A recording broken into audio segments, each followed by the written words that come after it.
그래서 보건복지부와 질의를 하고 협의를 통해서 이것은 복지 차원에서 제대로 이런 필요한 학생들을 위해서 해도 좋겠다고 하는 협의 과정이 끝났고요.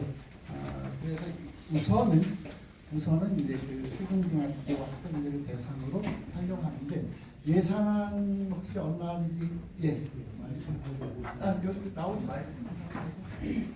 국장님께서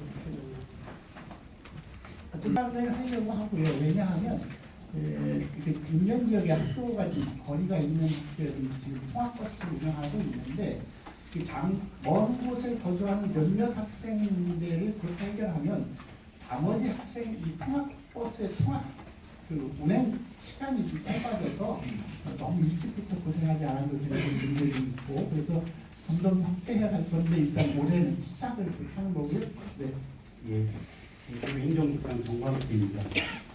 올해부터 말씀하신 대로 저희가 그 세종중학교를 시범학교로 해서 인천 지역에 있는 아이가 읍 지역으로 학교를 다닌다든지 읍 지역에 있는 아이가 면 지역으로 이렇게 통학을 할 때 저희들이 그동안은 통학버스를 이용했습니다만 택시를 이용해서 대중교통인 택시를 이용해서 지원하는 사업이 되겠습니다. 그래서 지금 예산은 9,850만 원이 세워져 있고요.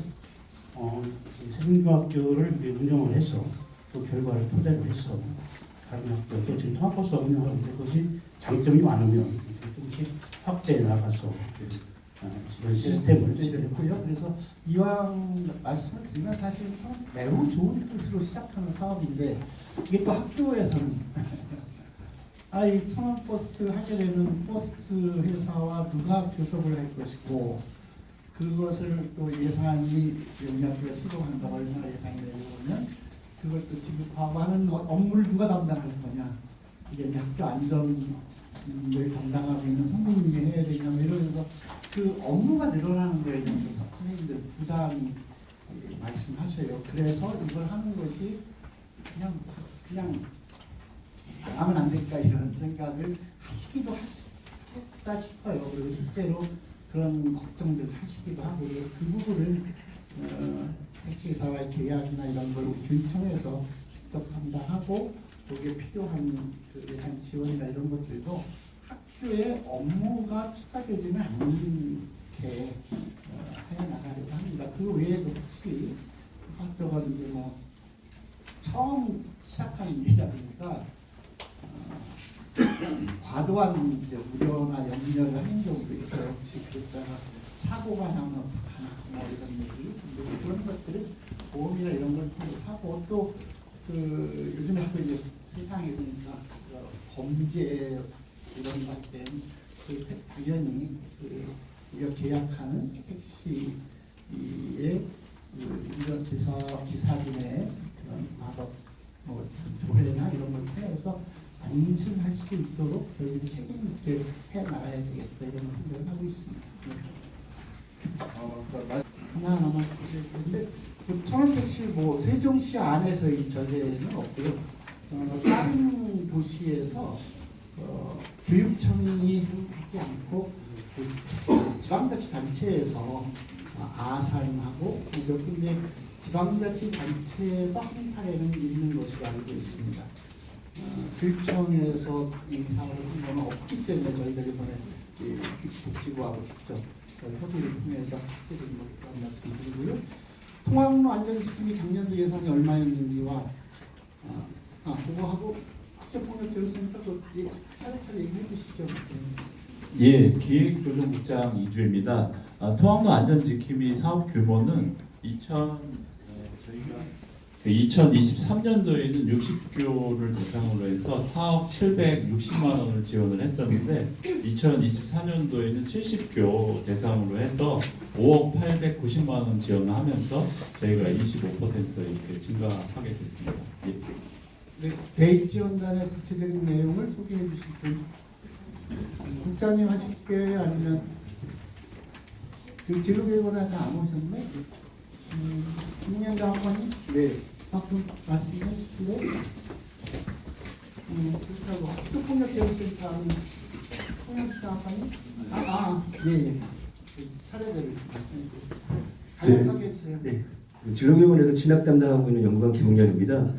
대입 지원관은 지금 아까 말씀하신 것처럼 광주도 있고 부산도 있고 처음에는 강원도에 시작했습니다. 그 대부분 그런 분들이 4년제 대학에서 3년 이상의 입학사정관을 했던 분들이 학교에서의 어떤 진학이나 이런 부분들을 대학에서의 요구하는 것과의 어떤 매칭을 협력을 좀 경험했던 사람들이 많습니다.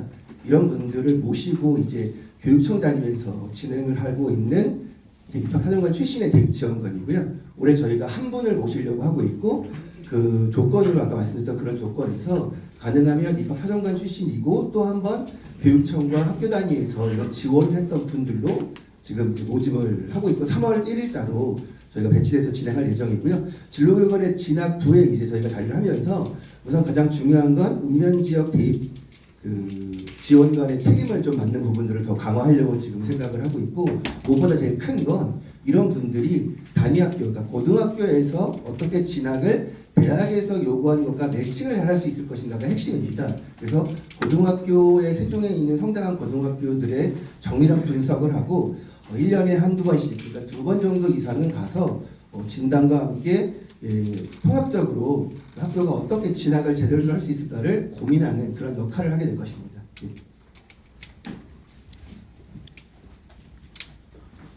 안녕하세요. 학생하회중재원 심의부장 최성보라고 합니다. 간략하게 답변드리겠습니다. 학교폭력제로센터는 올 3월 1일부터 전면적으로 시행할 예정이고 예산은 약 3억 5천 정도 됩니다. 그리고 아까 사무실이며 상설 조직 여부를 질문을 하셨는데요. 사무실은 교육감님 배려해 주셔서 저희들 사무실은 이미 계약을 한 상태이고요. 저희들 학생하회중재원은 308호 스마트홈 308호 309호인데 그 바로 위에 409호에 사무실을 이미 이제 계약 완료한 상태이고요. 24명 정도의 조사관을 저희들 지금 선발 중에 있습니다. 위촉직 20명, 상근직 4명에서 총 24명을 지금 선발 중에 있는데요. 여기 계신 언론인 여러분들 많은 홍보를 통해서 위촉직 20분, 상근직 4분이 잘 저희들 모집될 수 있도록 잘 부탁드리겠습니다. 감사합니다. 네, 지금 질의응답 중이긴 한데 학교폭력 얘기가 나와서 하나 더 말씀을 드리고 싶은 게 그 세종에는 그 남녀 공학이 아닌 남학생만 모여서 다니는 학교가 하나 있습니다. 세종고등학교라고 옛날 두천고등학교. 아무래도 남학생들끼리만 생활하다 보면 훨씬 더 몸을 쓰면서 노는 경우가 많을 테고 부딪히는 일도 많을 테고 그러면 폭력도 많을 거라고 자연스럽게 생각이 됩니다. 실제로 부딪히고 사고가 없지는 않을 겁니다.